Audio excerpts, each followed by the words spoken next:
প্রতিদিনের হেসেলে আপনাদের সবাইকে স্বাগত। আজকে মিষ্টি কুলের আচার। এর জন্য লাগবে, এতে তেল দেবো না কিন্তু। কুলের আচার তো সবাই করে। আমি কুলের আচারের মশলাটা এক একজন এক এক রকম দেয়। আমি এই মশলা করার জন্য নেব শুকনো লঙ্কা, জোয়ান, মৌরি আর জিরা। এইগুলো নিয়ে শুকনো খোলায় ভেজে নেব। আর আখের গুড় দিয়ে ভেলি গুড় দিয়ে আমি এই কুলের আচারটা করব, মিষ্টি আচারটা করব। আমার 1 কেজির উপরে বেশি কুল আছে, সেটাকে ভালো করে ধুয়ে শুকনো করে নিয়েছি। আর এদিকে একটু কুলগুলোকে একটুখানি করে করে দিয়েছি, ছিঁড়ে দিয়েছি। দিয়ে এবারে গুড়টা আগে দিয়ে গুড়টাকে পাক করে তার সঙ্গে, পুরোটা পাক করিনি, গুড়টা নাড়াচাড়া করার পরে তার সঙ্গে কুলটা দিয়ে দিচ্ছি। আর আমি আচারে সবসময় বিট নুনই ব্যবহার করি। আচারে যদি বিট নুন ব্যবহার করা হয় ভালো হয়, আমার ভালো লাগে।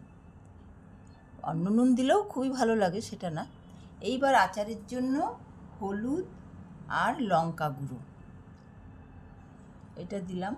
আর এদিকে আমি শুকনো যে মশলাটা ভেজে রেখেছি সেটার ভিতরে কিন্তু মশলাটা জিরে, মৌরি আর জোয়ান, শুকনো লঙ্কা, এটাকে শুকনো খোলায় ভেজে গুঁড়ো করে নিয়েছি। এইটার মধ্যে যখন গুঁড়ো হয়ে যাবে, এইটার মধ্যে দেবো আমি শুকনো হিংটা আমি এই উপর দিয়েই দিয়ে দেবো, ভাজা মশলার উপরেই দেবো। এইভাবে আচারটা পুরোটাই আমার হয়ে যাবে।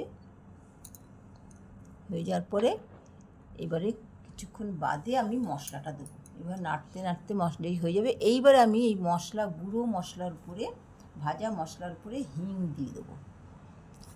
আচারে হিংটা দিলে খুবই সুন্দর লাগে। এবারে গুঁড়ো মশলাটা আমি এই আচারের মধ্যে ছড়িয়ে দেব। এইভাবেই আমি আচারটা করব, কুলের আচার।